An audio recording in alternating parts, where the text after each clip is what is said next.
हो नहीं पाया था सर, ये बुक से सॉल्यूशन देखा तब जाके समझ आया था। अच्छा, बुक में भी सॉल्यूशन बड़ा लंबा चौड़ा दे रखा है, उतने की ज़रूरत नहीं है, सिंपल भी हो सकता है। तो थोड़ा कॉमन सेंस ज़रा देखते हैं इसमें, ठीक है, कॉमन सेंस क्या कह रहा है। आई होप जो लोग प्रेजेंट हैं यहाँ पे सब ने क्वेश्चन देखा हुआ होगा। ये बॉल है, ये बॉल आकर के हॉरिजॉन्टली इसको हिट करी, ठीक है। ये बताओ इस कोलिजन में कौन से डायरेक्शन में एक्सटर्नल फोर्स होगा सिस्टम पर। सिस्टम पहले तो चूज करो सिस्टम कौन है, ठीक है, और फिर उस पर देखो कि एक्सटर्नल फोर्स लग रहा है कि नहीं लग रहा, ठीक है। अगर लग रहा है तो क्या वो प्योरली एक्स या वाई डायरेक्शन में लग रहा है। अगर ओनली वन डायरेक्शन में लग रहा है तो दूसरे डायरेक्शन में हम उसका लीनियर मोमेंटम कंजर्व कर सकते हैं, ठीक है। तो कंजर्वेशन हम करेंगे कि नहीं करेंगे, ये सारी चीज़ें देखना है। तो सबसे पहले तो बॉल है स्मॉल एम, वेज है कैपिटल एम, ठीक है। बताओ small M plus capital M का जो सिस्टम है उस पर एक्सटर्नल फोर्स लग रहा है कि नहीं लग रहा। कोलिजन के समय की बात हो रही है, during collision, just before and just after. No, किसी डायरेक्शन में कोई फोर्स नहीं लग रहा एक्सटर्नल। No sir. नो, अच्छा, ग्रेविटी लग रही है कि नहीं।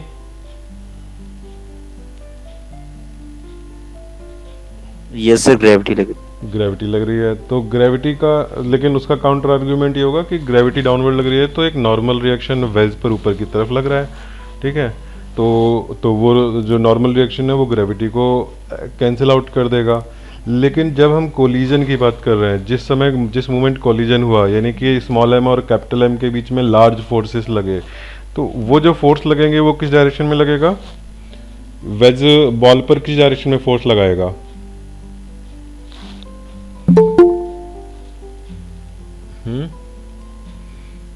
वेज बॉल पर, अब मैं इंटरनल फोर्स की बात कर रहा हूं, वेज बॉल पर किधर फोर्स लगाएगा।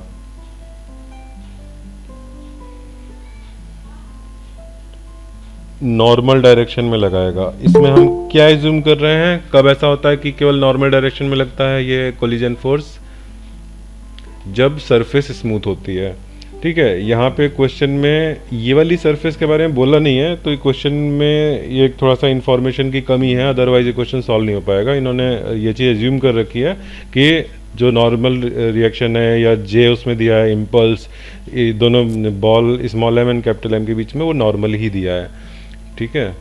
तो ये अगर नॉर्मल एज्यूम करेंगे तभी ये क्वेश्चन सॉल्व हो पाएगा। तो इन्होंने एक एजम्पशन, ये नॉर्मल हम कब एज्यूम करते हैं, जब यहाँ पे फ्रिक्शन ना हो, ठीक है। क्वेश्चन में ये तो दिया है कि वेज और ग्राउंड के बीच में फ्रिक्शन लेस है, इनिशियली दिया है, लेकिन बाद में उसके लास्ट ऑप्शन में उन्होंने वहाँ फ्रिक्शन ले लिया है, ठीक है। लास्ट में उन्होंने फ्रिक्शन की प्रेजेंस में फ्रिक्शन का वो पूछ लिया है कि फ्रिक्शनल इम्पल्स क्या होगा, ठीक है। तो लास्ट पार्ट छोड़ दो, फिफ्थ पार्ट, उसके अलावा बाकी सब में तो एज्यूम किया है कि वेज एंड ग्राउंड के बीच में फ्रिक्शन नहीं है, ठीक है। लेकिन जो इंक्लाइंड सरफेस है जहां बॉल हिट कर रही है वहां पर एज्यूम करना पड़ेगा, उन्होंने दिया नहीं है, देना चाहिए था कि फ्रिक्शन लेस है। अदरवाइज हम ये जो इम्पल्स होगा ऑन द बॉल या इनका जो इंटरनल एक्शन रिएक्शन फोर्स है वो नॉर्मल नहीं ले पाएंगे, ठीक है। तो ये नॉर्मल लेना ज़रूरी है, अदरवाइज इंफॉर्मेशन फिर कम हो जाएगी, ठीक है। तो ये हमने ले लिया, एज्यूम कर लिया कि ये सरफेस स्मूथ है। कौन सी सरफेस, इंक्लाइंड सरफेस स्मूथ है, ठीक है। अच्छा, तो यहाँ पर इंटरनल फोर्स क्या लगा, बॉल पर लगा नॉर्मली अपवर्ड और वेज पर लगा नॉर्मली डाउनवर्ड, ठीक है। क्या इस नॉर्मल रिएक्शन से लगने की वजह से ग्राउंड जो नॉर्मल रिएक्शन लगा रहा है, मैं इस ग्राउंड से जो लगने वाला नॉर्मल रिएक्शन है उसको एन डैश बोल देता हूँ। ये एन डैश जो कि पहले केवल वेज के वेट के इक्वल था, अब चेंज हो जाएगा या नहीं होगा, अभी भी वेट के इक्वल ही रहेगा। ड्यूरिंग कोलिजन क्या होगा, ड्यूरिंग कोलिजन कैपिटल एन जो मैंने ब्लू से दिखाया है वो वेज पर लगा, क्या उसके लगने से एन डैश पर फर्क नहीं पड़ना चाहिए। पहले वो कैपिटल एन नहीं था जो ब्लू कलर से लिखा है जब तक कोलिजन नहीं हुआ था। सर पढ़ना चाहिए सर, क्योंकि वो एनर्जी के साथ ऐड हो जाएगा उसका कंपोनेंट। यस, बढ़ना चाहिए, यानी कि वेज पर एक नेट एक्सटर्नल फोर्स लग गया वाई डायरेक्शन में, ठीक है। इस एन डैश में कुछ बढ़ोतरी हुई जो कि एम जी से कैंसिल आउट नहीं होगी, एम जी से ज़्यादा है ये एन डैश, ठीक है, तो ये जो एक्स्ट्रा एन डैश में जो एक्स्ट्रा वैल्यू है, अभी हम मान लो कि जो एम जी के इक्वल वाला एन था, एन डैश था, उसको मान लो कि वो एम जी के साथ कैंसिल आउट हो गया, अब उसकी बात ही नहीं कर रहे, हम एक्स्ट्रा ही जो एन डैश एक्स्ट्रा जनरेट हुआ उसकी बात कर रहे हैं यहाँ पे। ठीक है, एन डैश हमारा वो एक्स्ट्रा वाला भी फोर्स है। ठीक है, अच्छा अब ये जो हमने एन दिखाया है और उसका रिएक्शन ऊपर की तरफ एन, ये डेल्टा टी टाइम के लिए अगर लग रहे होंगे तो एन डेल्टा टी और यहाँ पर एन डेल्टा टी, ये इम्पल्स लगेंगे। मान लो ये इम्पल्स जे है, ठीक है, दोनों इक्वल एंड अपोजिट। अगर ये एन इक्वल एंड अपोजिट हैं, एक्शन एंड रिएक्शन है, तो डेल्टा टी भी, कोलिजन का टाइम भी दोनों के लिए सेम ही है। दोनों सरफेस, या तो दोनों सरफेस एक दूसरे के कांटेक्ट में कोलिजन हो रहा है या नहीं हो रहा है। ठीक है, तो डेल्टा टी चाहे वेज में जे निकालने के लिए एन डेल्टा टी लिखना है या बॉल के लिए लिखना है, डेल्टा टी सेम है दोनों के लिए, एक ही कोलिजन की बात हो रही है दोनों के केस में। ठीक है, तो एन एंड डेल्टा टी दोनों इक्वल हैं, तो दोनों पर लगने वाले जे इक्वल हो गए। और जे क्या होता है? जे होता है डेल्टा पी, यानी कि दोनों के डेल्टा पी भी इक्वल हो गए, चेंज इन मोमेंटम। बोलो, ये बात समझ में आई? अच्छा, डेल्टा पी हमारा भी अभी बात करेंगे। अभी डेल्टा पी हम जरा जहाँ पे फोर्स लगेगा वहाँ पर हमें थोड़ा सा चेंज करना पड़ेगा, तो अभी बस जे की बात कर रहे हैं। ठीक है, यहाँ तक समझ में आ गया? अच्छा, अब ये बताओ कि वेज पर किस डायरेक्शन में एक्स्ट्रा फोर्स लगा है, एक्सटर्नल या सिस्टम पर एक्सटर्नल फोर्स किधर लगा है? एन डैश ही तो लगा है, अपवर्ड डायरेक्शन में। हॉरिजॉन्टल में तो कोई नहीं लगा। हॉरिजॉन्टल में उस मूवमेंट पर कोई, जिस समय कोलिजन हो रहा है उस समय कोई फोर्स लग रहा है क्या हॉरिजॉन्टल में? नहीं लगा है, क्योंकि उन्होंने शुरू में फ्रिक्शन ग्राउंड के साथ जीरो दे रखा है। ठीक है, तो हॉरिजॉन्टल में वहां पर नहीं लगा है। ठीक, तो हॉरिजॉन्टल में हम ये कह सकते हैं कि momentum of the system will remain conserved in the horizontal direction.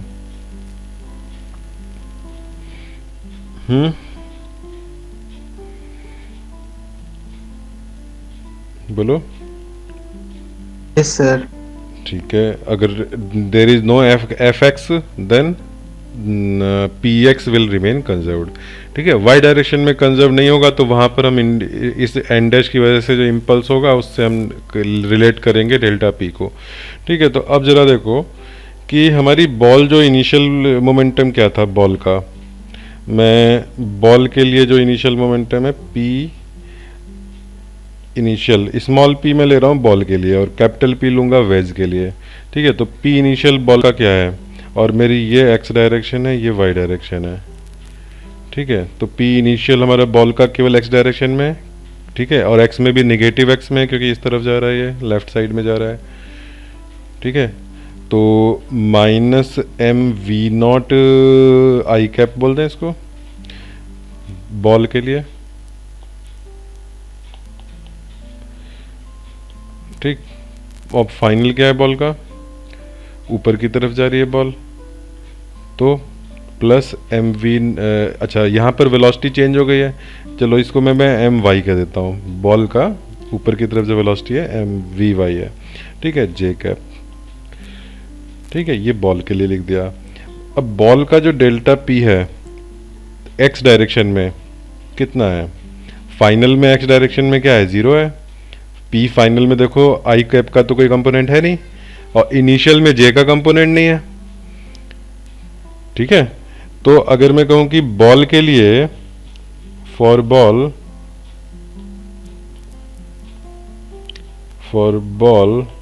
Delta P X कितना है, डेल्टा पी वाई कितना है, और ये इम्पल्स के इक्वल हो जाएगा। बॉल पर जो इम्पल्स लग रहे हैं जे एक्स और जे वाई, तो डेल्टा पी एक्स कितना है, एक्स डायरेक्शन में कितना चेंज हुआ, finally zero, initially minus M we naught. बोलो, तो यस सर। तो ये हमारा एम वी नॉट हो गया, और ये कितना फाइनल में, फाइनल एम वी वाई हो गया है, और इनिशियली जीरो था तो एम वी वाई। ठीक है, अच्छा ये समझ में आ गया। डेल्टा पी तुमने लिख लिया, डेल्टा पी बॉल के लिए डेल्टा पी स्मॉल ठीक है, delta P X delta P Y. अच्छा, अब ये बॉल में जो चेंज हुआ मोमेंटम, ये ट्रांसफर हो रहा है ना, इसको मैंने अभी तुम्हें दिखाया था यहाँ पर कि जे, देखो ये जे दोनों एक दूसरे पे जो लगा रहे हैं ये भी अमाउंट में सेम होंगे, डायरेक्शन में अपोजिट होंगे। ठीक है, तो अब मैं इस जो वेज है, वेज की बात कर रहा हूँ। ठीक है, वेज पर भी कोई एक्सटर्नल फोर्स एक्स डायरेक्शन में नहीं है।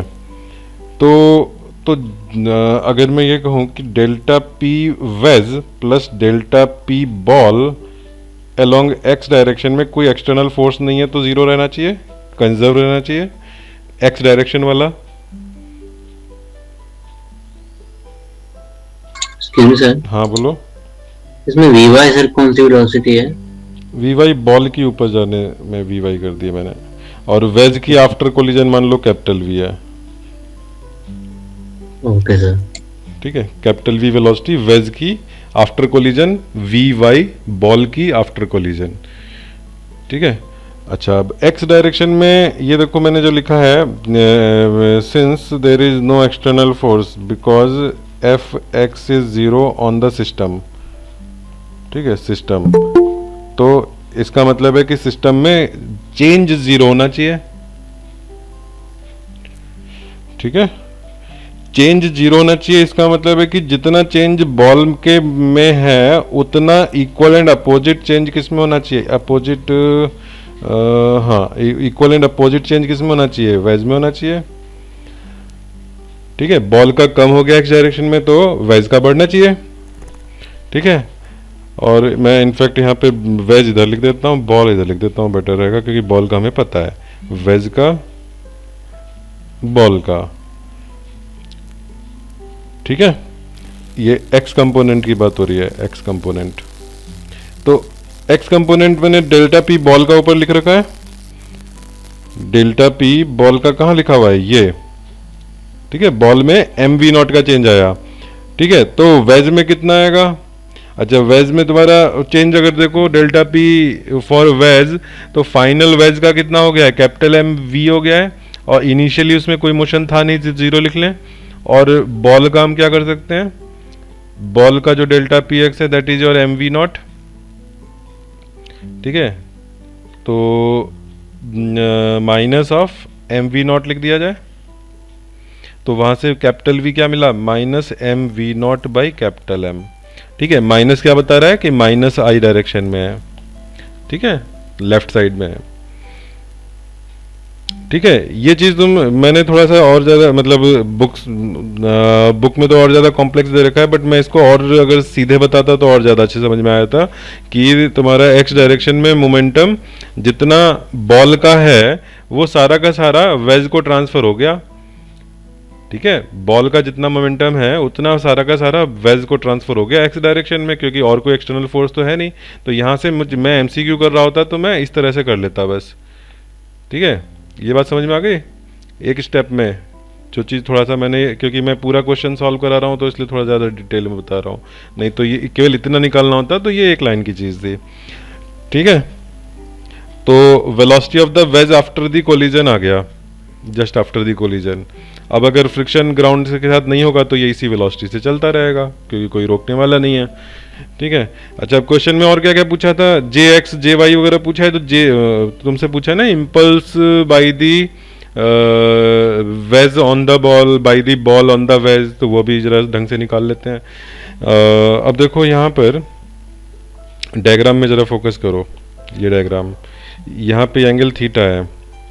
ठीक है, मैं यहाँ पे दिस इज थीटा, तो तुम अगर देखोगे तो ये थीटा होगा। इसको देखने का क्या तरीका है, मैंने तुम लोगों को बताया था कि जब भी इस तरह के वेज वाला डायग्राम हो तो वेज में हमेशा जो एंगल बनाओ वो 45 से या तो बहुत छोटा बनाओ या 45 से ज़्यादा बड़ा बनाओ।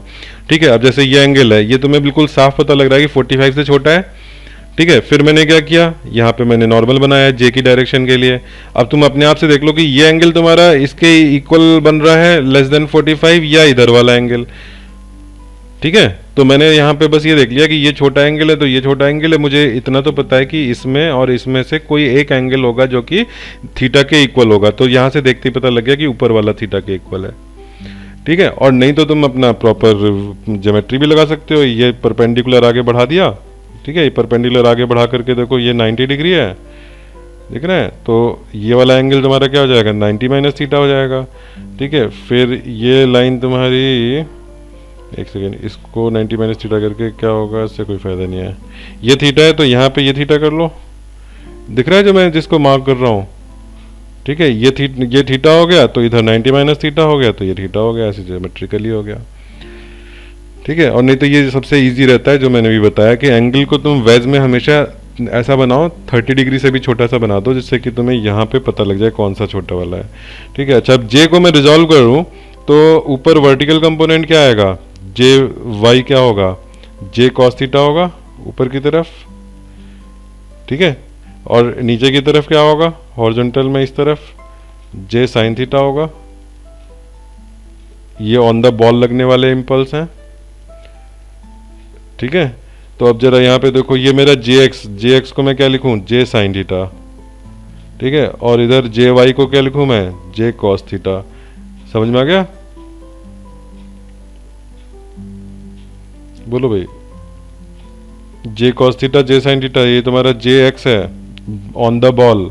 ऑन द बॉल मैंने जे एक्स से भी दिखाया कि थीटा इधर है तो ये साइन थीटा कंपोनेंट, ये कॉस थीटा कंपोनेंट। कोई कुछ बोल नहीं रहा है भाई, समझ में आ रहा है नहीं आ रहा है? Yes sir. हाँ बोलो, क्या बात है, किसी कुछ पूछना है? जो सर हम लास्ट में सर लास्ट वाले सर स्टेप्स के नहीं सर वो बता दीजिए फिर से। कौन सा लास्ट वाला? सर fx इक्वल टू 0 के बाद सर आपने, अच्छा, fx इक्वल टू 0 से मैंने कहा था कि बॉल प्लस वेज का जो सिस्टम है उस पर x डायरेक्शन में फोर्स नहीं है तो उसका लीनियर मोमेंटम इन x डायरेक्शन कंजर्व्ड रहेगा, चेंज नहीं होगा। लेकिन इंडिविजुअली बॉल का तो चेंज हो रहा है लीनियर मोमेंटम। मान लो बॉल में 2 यूनिट का डिक्रीज हुआ, ठीक है, लीनियर मोमेंटम में 2 यूनिट का डिक्रीज हुआ, तो वेज में क्या होगा, 2 यूनिट का इंक्रीज होगा, जिससे कि ओवरऑल सिस्टम का चेंज 0 रहे। तो मैंने ये कहा, अभी तुम यहाँ पर इतना ये इग्नोर कर दो, मैंने इतना कहा कि जो बॉल का एक्स डायरेक्शन में मोमेंटम चेंज हो रहा है वो है mv0, ठीक है। और वेज में जो गेन हो रहा है वो कैपिटल M कैपिटल V है, तो वहाँ से कैपिटल V सीधे सीधे mv0 अपॉन कैपिटल M कर दो, तो मुझे यहाँ से कैपिटल V पता लग गया, जो कि मैंने नीचे जो निकाला है वो पूरा प्रॉपर डायरेक्शन के साथ निकाला है, ठीक है। मैंने यहाँ से बिल्कुल मैथमेटिकली सब चीज़ साइन वगैरह सही रखते हुए निकाला ये, ठीक है। इस स्टेप से ये तो समझ में आ रहा होगा। अगर दो चीज़ का सम 0 है तो फिर ये नेगेटिव साइन के साथ हो जाएंगे इक्वल मैग्नीट्यूड में। और फिर वेज का मैंने mv रख दिया, फाइनल माइनस इनिशियल 0 था, बॉल का फाइनल 0 है, इनिशियली mv0 है, ये सब मैं यहाँ डिस्कस कर चुका हूँ। वहाँ से मैंने यहाँ रखा, उसके बाद ये कैपिटल V निकाल दिया। ओके सर समझ गया। ठीक है, अब मैं यहाँ पर जो अब क्वेश्चन में पहला पार्ट है कि मोमेंटम, ये जे बताना है, जे मतलब impulse, impulse on the ball, impulse on the veg, ठीक है। तो इम्पल्स ऑन द बॉल निकालने के लिए हम क्या करें, या इम्पल्स ऑन द वेज हम निकाल चुके हैं क्या अभी? अच्छा नहीं, निकाला कुछ भी नहीं, अभी इम्पल्स ऑन द बॉल हम निकाल रहे हैं। तो इम्पल्स ऑन द बॉल के लिए एक काम हमने जो ये किया था कि जे कॉस थीटा हमने लिखा, ठीक है। जे इस पर नॉर्मल डायरेक्शन में लगा है, ये मैंने बता दिया था कि ये n डेल्टा टी जे, ठीक है। इस जे को रिजॉल्व किया तो ऊपर की तरफ क्या आया, जे कॉस थीटा आया, बिकॉज थीटा एंगल यहाँ पर है। और इधर की तरफ क्या आया, जे साइन थीटा आया, ठीक है। मैंने यहाँ जे साइन थीटा लिखा, इस जे एक्स को, जे वाई को मैंने जे कॉस थीटा लिखा। क्या यहाँ पे रेशियो ले लो, जे जे कैंसिल हो जाएगा तो तुम्हें वी वाई पता लग जाएगा? बोलो जरा, देखो वी वाई निकाल करके क्या आएगा।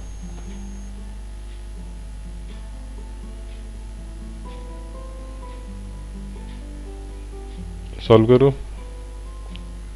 So V naught cos theta, V naught cot theta, sir cos, cos theta, V Y is equal to we naught cos theta. यहाँ साइन भी तो है, कॉस भी है, तो कॉस कैसे रह गया अकेला?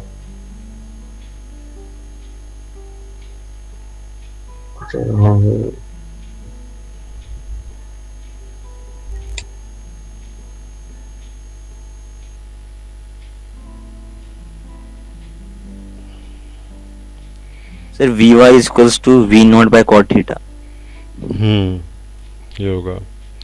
अच्छा, क्वेश्चन में तुमसे सबसे पहला पार्ट जो पूछा है moment impulse on the ball, तो क्वेश्चन में देखो तुम्हें यहाँ मैं ये इक्वेशन दिखा रहा हूँ, यहाँ पर तुमको सब कुछ पता है, ओनली जे नहीं पता है, तो यहाँ से जे आ जाएगा mv0 अपॉन साइन थीटा। ठीक है, J is equals to mv0 upon sine theta, तो अपॉन साइन थीटा को कॉसेक कर सकते हो ऊपर। ये पहले पार्ट का आंसर हुआ। दूसरा पार्ट, इसका रेशियो ले लिया। ठीक है, रेशियो लेकर के तुम्हें v Y is equals to we naught cot theta मिल जाएगा।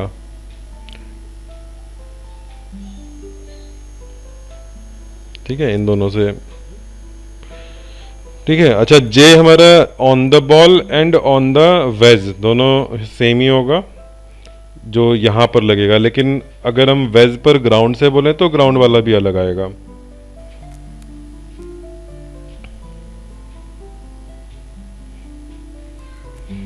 चलो, इतना ये दोनों सही से लिख लिया तुम लोगों ने एक्सप्लेन करके। वी वाई रेशियो लेकर के V Y upon V naught J cos theta upon J sine theta, J J cancel, तो कॉट थीटा हो गया। इस तरह से कर लिया सेकंड पार्ट वाला और फर्स्ट वाला। ठीक है, अच्छा, अब जरा क्वेश्चन में देख लूँ, क्वेश्चन में और क्या पूछा था। क्वेश्चन में पहला पार्ट तो गया impulse of normal reaction applied by the ways on the ball, तो पहला तो आंसर आ गया। दूसरा, impulse of normal reaction applied by ground on the veg. ठीक है, तो नीचे से क्या वेज पर इम्पल्स लगा, तो वेज पर देखो कि हमारे बॉल ने जो इम्पल्स लगाया, मैं डायग्राम में हाईलाइट कर रहा हूँ, बॉल पर वेज ने जे कॉस थीटा अपवर्ड लगाया है। इसका रिवर्स डायरेक्शन में क्या होगा, ऑन द वेज लगेगा जे कॉस थीटा। ठीक है, लेकिन ये जो इम्पल्स लगा, इसकी वजह से वेज के मोमेंटम में कोई चेंज नहीं आ रहा है, यानी कि मोमेंटम इस वेज पर net impulse in Y direction zero करना है। ठीक है, तो अगर ऊपर से जे कॉस थीटा बॉल ने डाउनवर्ड लगाया तो उसको अपोज कौन करेगा, ग्राउंड जो लगाएगा। तो ग्राउंड कितना लगाएगा, इतना ही लगाएगा जितना जे कॉस थीटा लग रहा है। फिर से मैं रिपीट कर रहा हूं, बॉल पर जे कॉस थीटा लगा, वेज ने लगाया अपवर्ड। मैं वाई डायरेक्शन की बात कर रहा हूं, अभी एक्स की नहीं कर रहा। ठीक है, तो अगर बॉल पर इतना लगा तो बॉल ने उसके रिएक्शन में वेज पर डाउनवर्ड जे कॉस थीटा लगाया होगा। ठीक है, अगर केवल यही जे कॉस थीटा वेज पर लगता तो तुम्हें वेज की डाउनवर्ड वेलोसिटी इंक्रीज होते हुए दिखती, लेकिन वो तो इंक्रीज हो नहीं रही, हो तो ग्राउंड पे रखा है। ठीक है, ग्राउंड में उसमें वाई डायरेक्शन में वेलोसिटी आ नहीं सकती, तो इसका मतलब इसको कैंसिल करने के लिए कोई इम्पल्स चाहिए। तो जितनी ये इम्पल्स लगी जे कॉस थीटा, उतनी ही ग्राउंड से अपवर्ड लगी होगी। बस ये पूछा गया है कि ग्राउंड से वेज पर कितना लगा, तो जे कॉस थीटा लगा। और जे तुम निकाल चुके हो, ये निकाल चुके हो, तो जे कॉस थीटा क्या हो जाएगा, M we naught cos upon sine cot theta हो जाएगा। ठीक है, तो थर्ड पार्ट लिख लिया तुम लोगों ने। Third part, J by ground on wedge will be J cos theta. ठीक है, तो जे तुम्हारा M we naught upon sine theta है, इंटू कॉस थीटा कर दिया, तो M we naught cot theta हो गया। थर्ड पार्ट है velocity of the ball just after collision, वो मैं ऊपर लिख ही चुका हूँ, ये इसको मैं फोर्थ कर देता हूँ, ये नंबरिंग गलत हो गई थोड़ी। ठीक है, ये V Y, this is fourth part. Fourth हो गया। फिर बाद में पूछा है coefficient of friction between ground and wedge is mu, then calculate frictional impulse. यहां तक में कुछ पूछना है, फिर मैं फिफ्थ पे बढ़ूं आगे।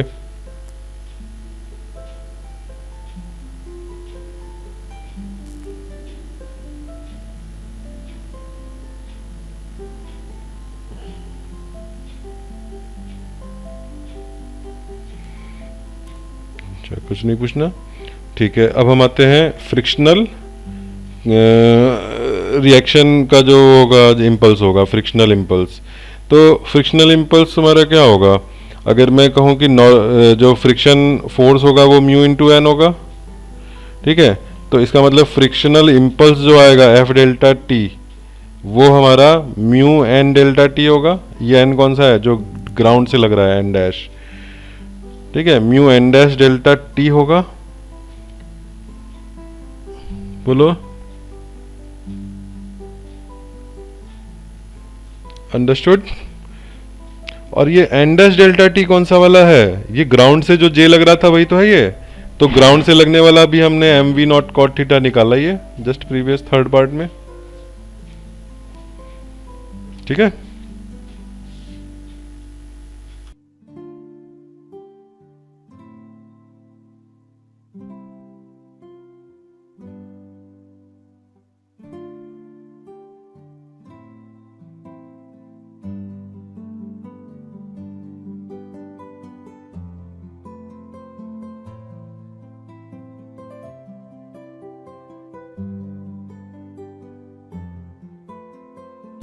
हाँ तो किसी को कुछ पूछना है अब इसमें?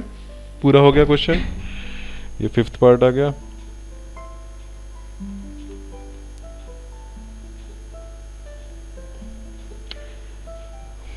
अब देखो ये तुम लोग हो सकता है बहुत कंफ्यूजिंग लग रहा हो। कंफ्यूजिंग कुछ भी नहीं है, बस ये सोचो कि एक के बाद एक क्या होता जा रहा है। बॉल आई, बॉल ने हिट किया वेज को, ठीक है, तो उसने बॉल ने वेज पर कुछ फोर्स लगाया होगा और वेज ने बॉल पर फोर्स लगाया होगा। जब भी दो सरफेस के बीच में कोलिजन होता है तो जो फोर्सेज लगते हैं उनको हम रिजॉल्व करते हैं एक नॉर्मल डायरेक्शन में, एक टेंजेंशियल डायरेक्शन में। टेंजेंशियल डायरेक्शन में जो फोर्स होता है उसको बोलते हैं फ्रिक्शन। तो बॉल ने जब वेज को हिट किया तो वेज की इंक्लाइंड सरफेस को हम मान रहे हैं फ्रिक्शन लेस, तो ओनली कौन बचा? नॉर्मल रिएक्शन बचा। अब नॉर्मल रिएक्शन जब फोर्स नॉर्मल लगेगा तो उसका इम्पल्स भी नॉर्मल होगा। तो हमने जे को ले लिया नॉर्मल डायरेक्शन में, उसको रिजॉल्व किया, तो जे कॉस थीटा वाई डायरेक्शन में, जे साइन थीटा एक्स डायरेक्शन में। ठीक है।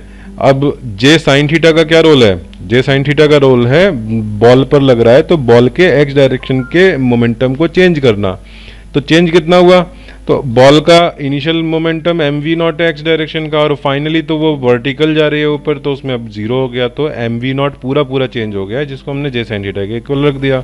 सिमिलरली बॉल का वर्टिकल डायरेक्शन में जो जे का कंपोनेंट है जे कॉस थीटा, उसका क्या रोल है? उसका रोल है बॉल का वाई डायरेक्शन में मोमेंटम चेंज कराना, which is M V Y.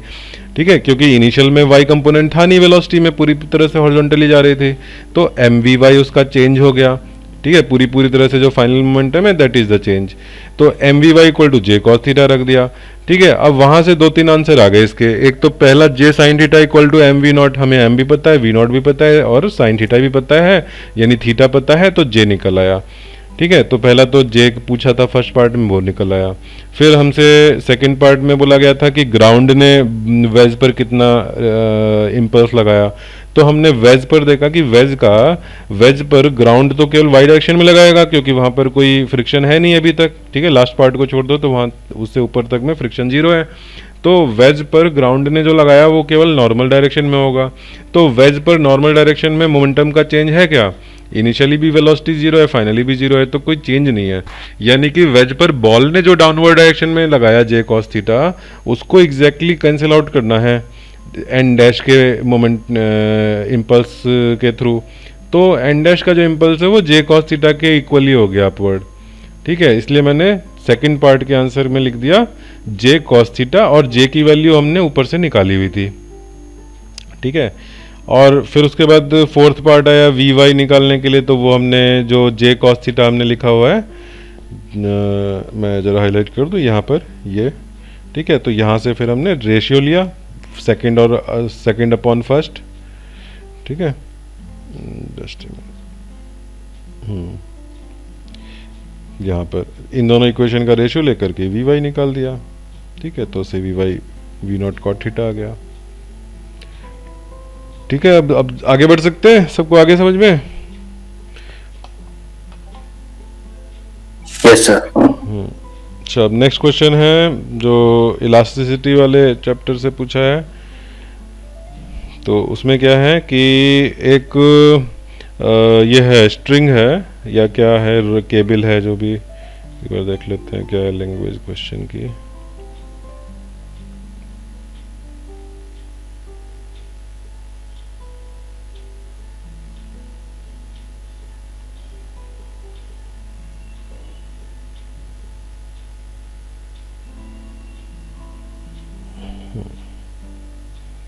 ये wire slightly tapering wire of length L and A and B on both sides is subjected to stretching force capital F। तो सोचो कि ऐसा wire, एक tapering wire, ठीक है, इधर इस पर F लग रहा है, इधर F लग रहा है, ठीक। यहाँ पर तुम्हें इसकी रेडियस जो है A दी हुई है, A इधर B दी हुई है, ठीक है। अगर मैं यहाँ पर एक ऐसे लाइन खींच दूँ तो ये ट्रायंगल बना, इसमें ये B माइनस A हो गया हाइट, ठीक है, और बेस हो गया L, और ये हो गया थीटा। अब यहाँ पर हम क्या कर रहे हैं,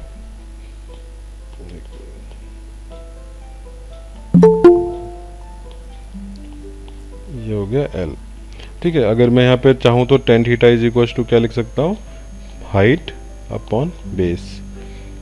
अंडरस्टूड?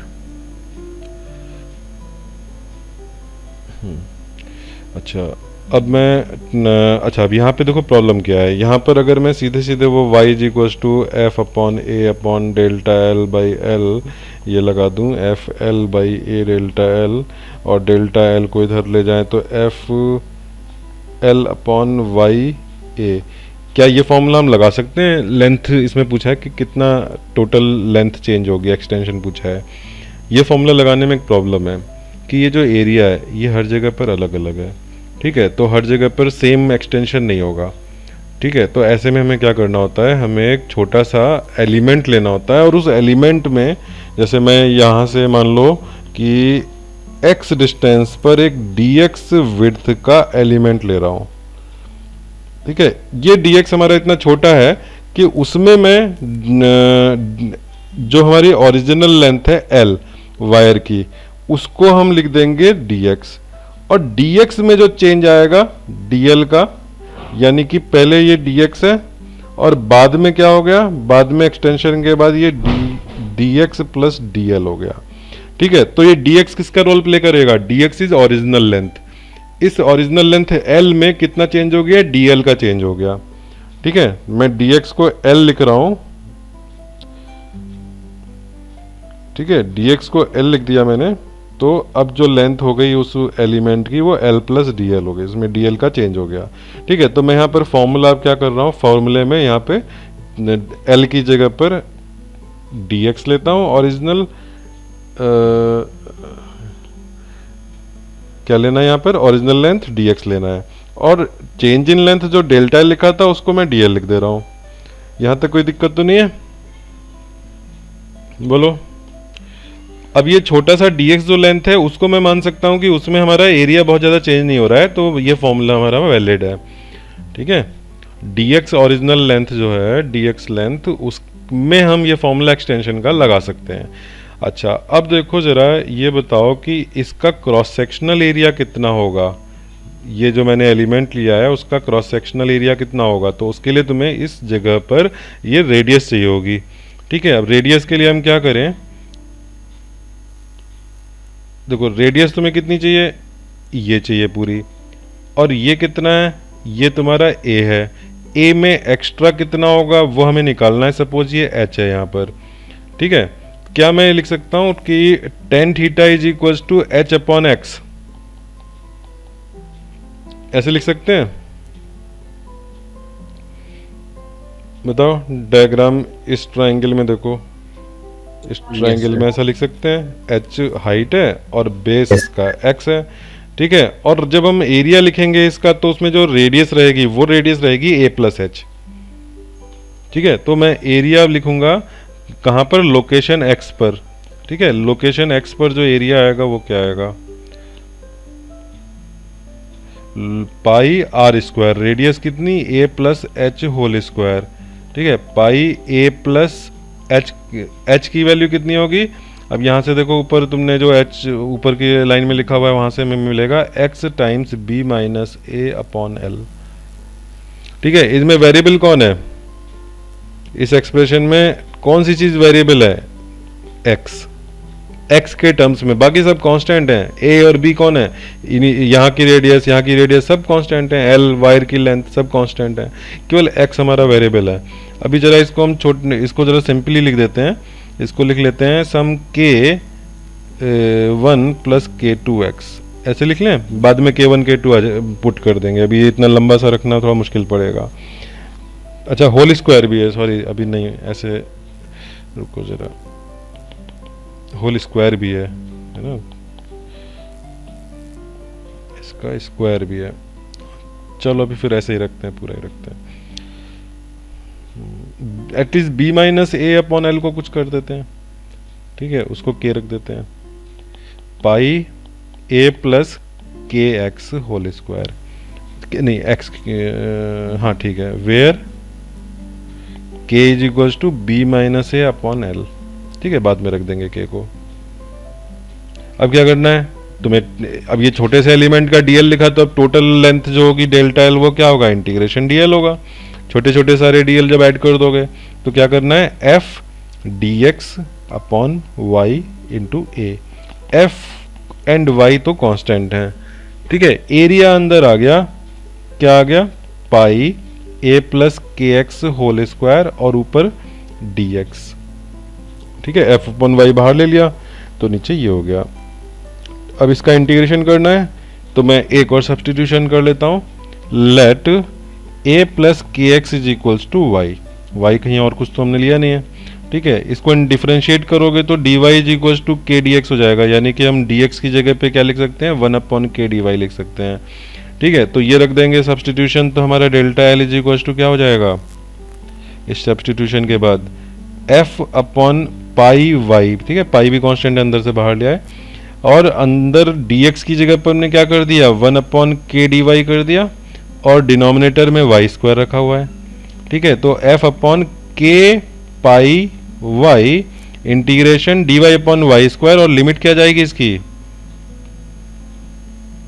लिमिट बताओ, लिमिट ये हमारा वेरिएबल y आ गया है, तो चलो हम लिमिट बाद में लगा दें, x के टर्म्स में तो हमें लिमिट पता थी 0 टू कैपिटल L, ठीक है, अब हमने a प्लस के एक्स को वो रख दिया y, तो अभी जरा इसको y के टर्म्स में सॉल्व कर लो, बाद में लिमिट लगा देंगे, ठीक है, तो y टू पावर माइनस 2 का इंटीग्रेशन क्या होगा, y to power minus 2 plus 1 upon minus 2 plus 1, ठीक है, तो y to power minus 1 upon minus 1 यानी माइनस 1 अपॉन y, ठीक है, तो f अपॉन के पाई ये capital Y minus 1 upon Y, ठीक है, माइनस 1 अपॉन वाई। अब y की वैल्यू क्या है, तो जो y हमने initially a plus K X को y लिखा था, तो वहां पर हम a प्लस के एक्स कर दे रहे हैं,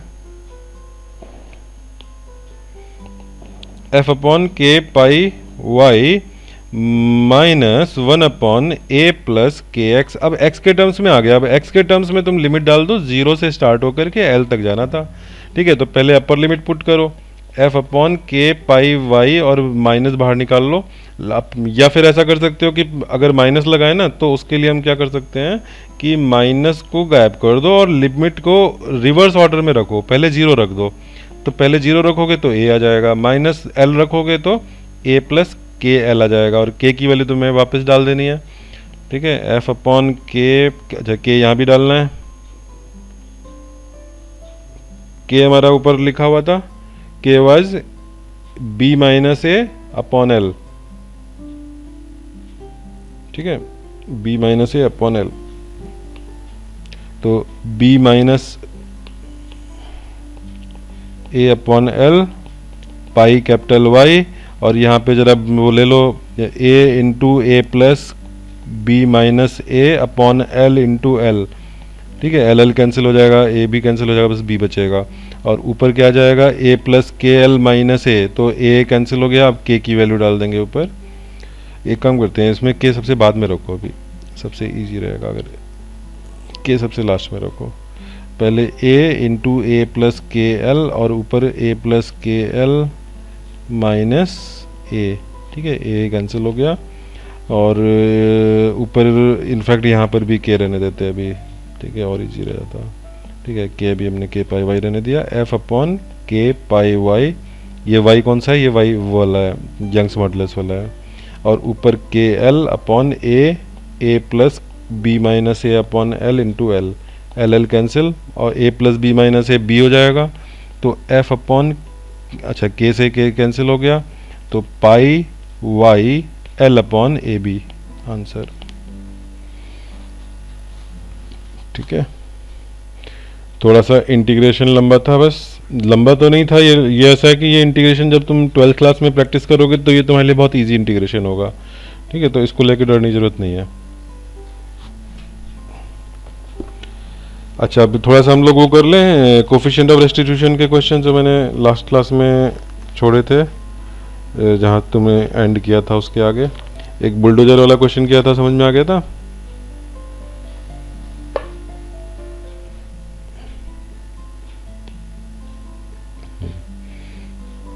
अच्छा, हम एक बार जरा फिर से लिख लेते हैं। हमने E इज इक्वल्स टू क्या पढ़ा था? E is equals to final V2 minus Y1 V1 और नीचे U1 माइनस U2। ठीक है, अब जरा ये बताओ कि अगर एक बॉल को तुमने थ्रो किया और वो स्टेशनरी वॉल से हिट करी, V वेलोसिटी से गई थी, तो उसकी रिटर्निंग वेलोसिटी या U वेलोसिटी से गई थी तो रिटर्निंग वेलोसिटी V है। ठीक है, और वॉल तो है ना, तो वॉल में इनिशियली कुछ वेलोसिटी होगी ना फाइनल वेलोसिटी होगी, दोनों जीरो हैं वॉल के लिए। ठीक है, U2 V2।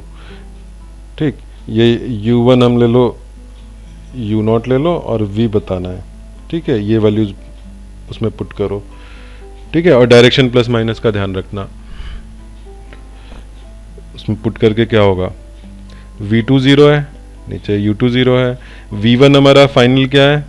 अब अगर तुम ये मान रहे हो कि लेफ्ट साइड में जो वेलोसिटी है वो नेगेटिव है, ठीक है, तो माइनस V फाइनल वेलोसिटी रख दी, या तुम without any consideration of sine रखो तो हमें V अपने आप विद साइन मिल जाएगा। ठीक है, तो तुम जैसे चाहो वैसे रख लो।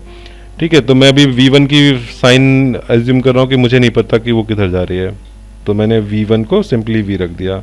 ठीक है, सपोज ये V है, एक सेकेंड, सपोज ये V है। ठीक है, और इधर U1 की जगह क्या डाल दिया? प्लस का U0 डाल दिया, तो क्या आ गया? माइनस V अपॉन U0 हो गया, तो V क्या आ गया? Minus E times U0। ठीक है, और हमें केवल मैग्नीट्यूड की बात करनी हो तो मैग्नीट्यूड E टाइम्स U0। ये रिजल्ट बहुत ज़्यादा यूज होता है। ठीक है, अगर किसी स्टेशनरी हैवी बॉडी से एक लाइट बॉडी टकराती है तो जो लाइट बॉडी है वो किस स्पीड से लौटती है? E टाइम्स U0 से लौटती है। इनिशियली उसकी वेलोसिटी U0 थी, अब फ्रैक्शन उसका E से मल्टीप्लाई होकर के, E की वैल्यू हमने देखी थी कि बिटवीन 0 एंड 1 होती है, तो अगर E की वैल्यू 0.5 है तो क्या हो गया? वेलोसिटी उसकी लौटने में हाफ हो गई। ठीक है, ग्राउंड से आकर के टकराई, उसमें भी यही होगा कि ग्राउंड से अगर ये टकराई V0 वेलोसिटी से तो लौटेगी किससे? E इंटू V0 से। ठीक है, नोट कर लो इसको, ऊपर लिख लो collision of a light object with very inelastic collision, ये हेडिंग डाल लो।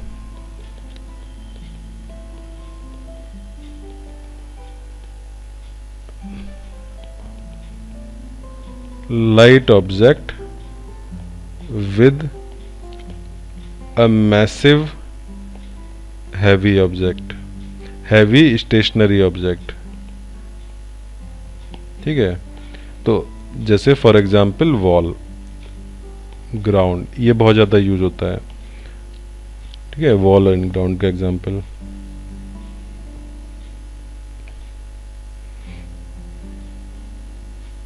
लिख लिया?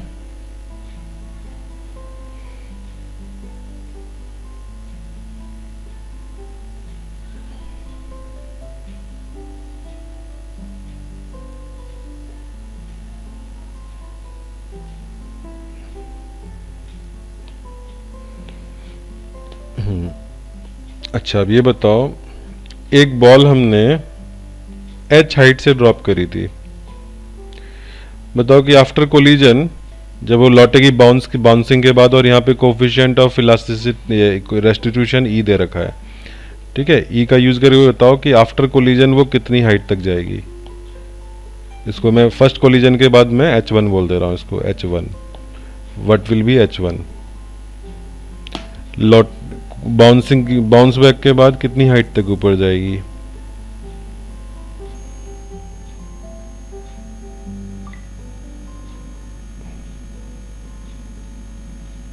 इनिशियली ड्रॉप करिए या ड्रॉप, वो करा है? ड्रॉप।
क्या हुआ, इतना टाइम लगेगा?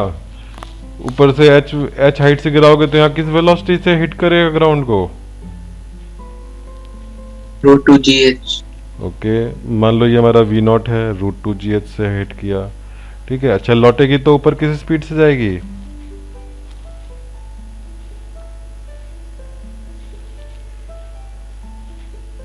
क्या इतने में? अभी जो रिजल्ट निकाला था उसको यूज करो ना।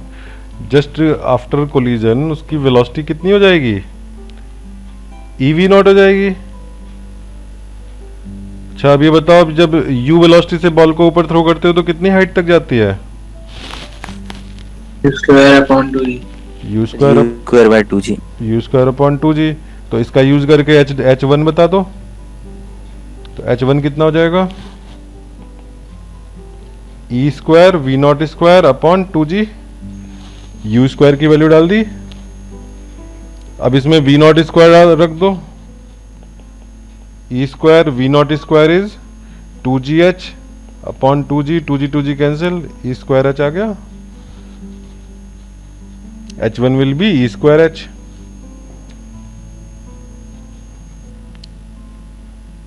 सबको आया समझ में?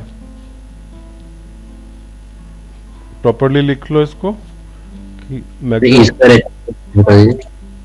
क्या बताओ? तो इसमें h1 कैसे निकाला? h1 कैसे? अभी मैंने बताया था तुम्हें, u वेलोसिटी से जब थ्रो करते हैं तो कितनी हाइट तक जाता है?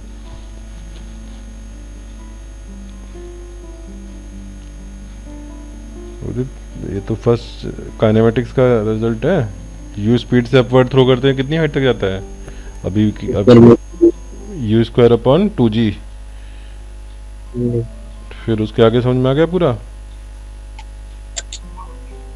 यस।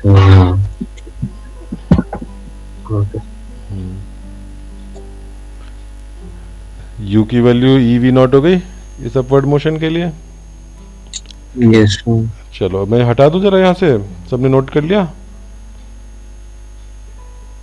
अच्छा, अब ये h1 हाइट तक गया, अब ऊपर से फिर लौट के आया, ठीक है। जब ये ऊपर से लौट के आया तो बताओ कि ग्राउंड को किस वेलोसिटी से हिट करेगा just before hitting the ground?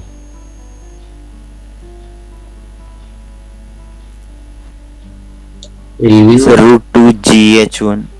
EV0 नहीं, अब तुमने u से ऊपर थ्रो किया था तो लौट के वापस u से नहीं आता है। सिमेट्री होती है ना मोशन में, अपवर्ड मोशन, जैसे अपवर्ड है वैसे लौट के आएगा, तो EV0 ही होगी। अगर u से थ्रो किया है तो लौट के वो u वेलोसिटी से ही तो ग्राउंड को हिट करता है, EV0 से थ्रो किया है तो EV0 हिट करेगा। फिर ऊपर की तरफ जाते समय क्या होगा? अब इधर लौटते समय क्या होगा? इनिशियल वेलोसिटी कितनी हो जाएगी? इस EV0 में क्या मल्टीप्लाई करोगे? एक और e मल्टीप्लाई कर दोगे, ठीक है। इनिशियल वेलोसिटी यहाँ EV0 है, उसमें एक और e मल्टीप्लाई कर दोगे, ठीक है। तो अब ये लौटने वाली वेलोसिटी हो गई। फिर ऊपर मैक्सिमम कितनी हाइट तक जाएगा इस बार? ये बताओ, h2 कितनी हाइट तक जाएगा? e⁴v²/2g। Yes, this will be actually e²h1, और h1 की वैल्यू थी e²h, पहला वाला जो h था, तो e⁴h हो जाएगा। तो इस तरह से अगर मैं जनरल लिखूं कि आफ्टर nth कोलिजन या बाउंस बैक, ठीक है, after nth bouncing, after nth collision what will be velocity? तो जैसे फर्स्ट कोलिजन में EV0 थी, दूसरे में e² थी, तो e⁴nv0 हो जाएगा, ठीक है। वेयर v0 इज √2gh, अगर h के टर्म्स में लिखना हो तो, ठीक है। And after nth collision hn क्या होगा? ये vn लिख देते हैं इसको, hn क्या होगा?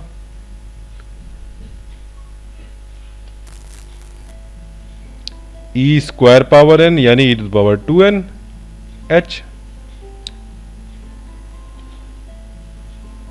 ठीक है। तो हमने h2 के लिए e से क्यों मल्टीप्लाई किया था?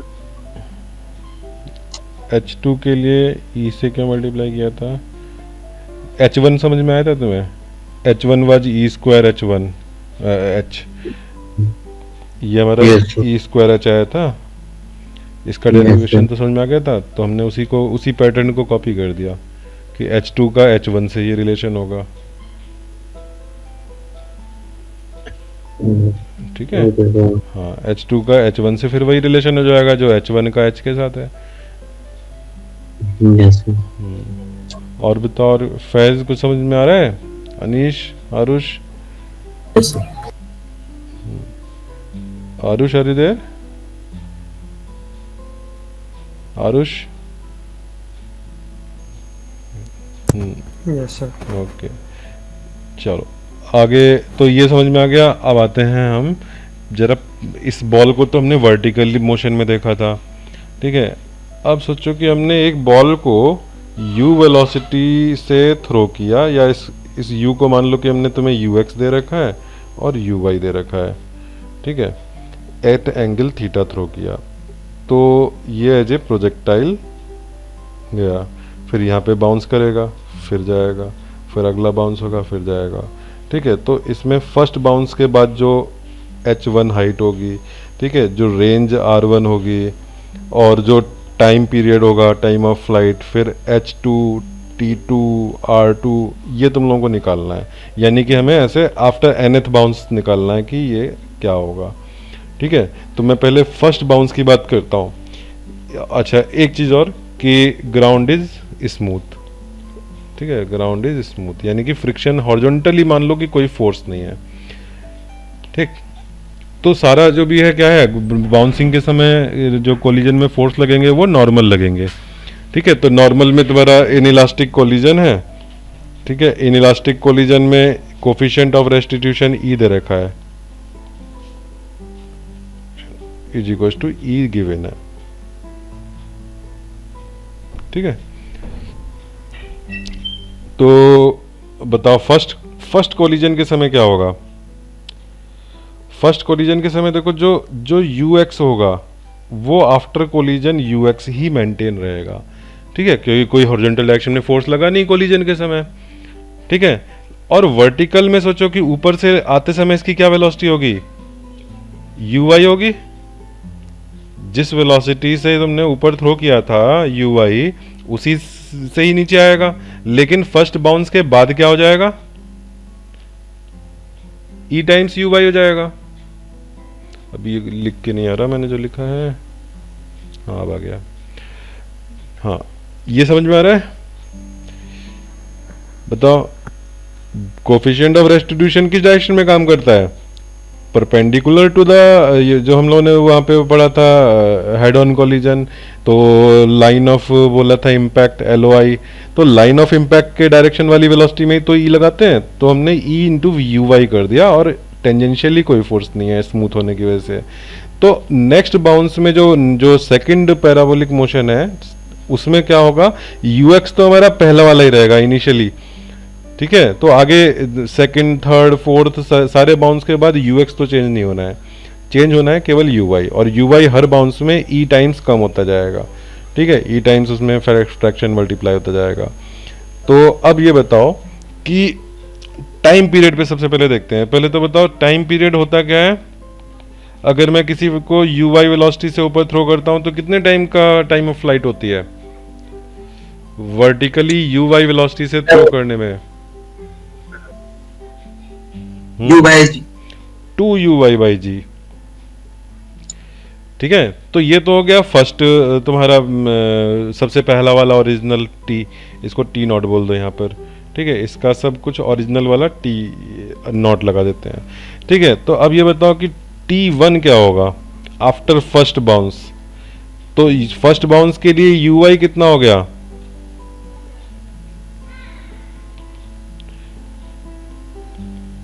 फर्स्ट बाउंस के लिए uy कितना हो गया, euy हो गया, e टाइम्स uy, ठीक है। तो ये क्या हो गया, e टाइम्स t नॉट हो गया। फिर उसके बाद t2 लिखोगे तो e स्क्वायर t नॉट हो जाएगा, एक और इस तरह से जाके फाइनली क्या होगा, nth में e to the power n t naught हो जाएगा, ठीक है। अच्छा, t समझ में आ गया। हाइट बताओ, हाइट का क्या फॉर्मूला होता है? हाइट का formula U square by U Y square by 2g। U Y square by 2g। ठीक है, तो इस हिसाब से फर्स्ट बाउंस के बाद क्या फ़र्क पड़ेगा, ये ऑलरेडी हम कर चुके थे अभी। ठीक है, वो हमने वर्टिकल में किया था, यहाँ प्रोजेक्टाइल में कर रहे हैं, है चीज़ सेम। बोलो। तो h1 में यू वाई स्क्वायर की जगह पे क्या कर दोगे, e इंटू यू वाई कर दोगे स्क्वायर बाई 2g। तो इसका मतलब क्या हो जाएगा, e स्क्वायर का फैक्टर आ गया h नॉट में, और फाइनली जा करके जब लिखोगे एच एन तो क्या होगा, e to the power 2n into H naught हो जाएगा। ठीक, रेंज का और बता दो, रेंज क्या होता है, u x into time period, ये होता है ना u x into 2 u y by ji.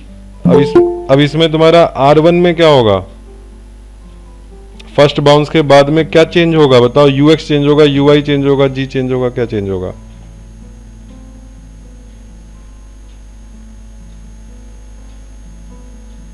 You x तो चेंज होना नहीं है, यू वाई में ई यू वाई हो जाएगा।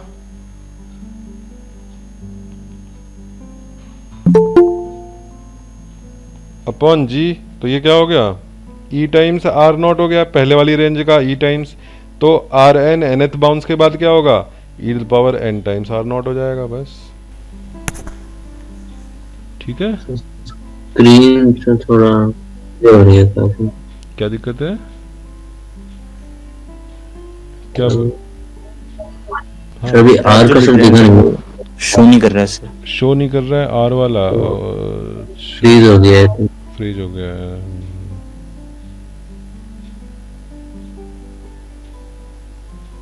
अब आ गया ना, सर अब आ गया है।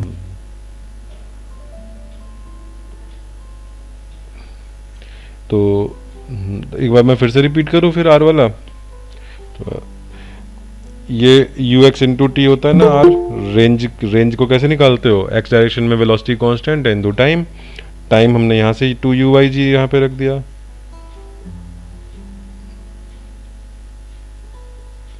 ठीक है, टाइम हमने ऊपर से नीचे रख दिया यहाँ पर। ठीक है, थोड़ा सा मैं जो हाईलाइट कर रहा हूँ तुरंत का तुरंत अपीयर नहीं हो रहा है। ठीक है, अपने आप से देख लो। फिर R1 के लिए क्या करना है, R1 में जो हमारा फॉर्मूला बना भी 2 u x u y upon g बना ना, तो 2 यू एक्स तो चेंज होना नहीं है, और यू वाई में ई टाइम्स यू वाई हो गया। ठीक है, तो एक ई का फैक्टर आ गया R1 में, तो nth आर में क्या होगा, ई टू पावर एन हो जाएगा। ठीक है, तो ये सारा ये हमारा टाइम ऑफ फ्लाइट और इन सब चीज़ों पे हुआ। चलो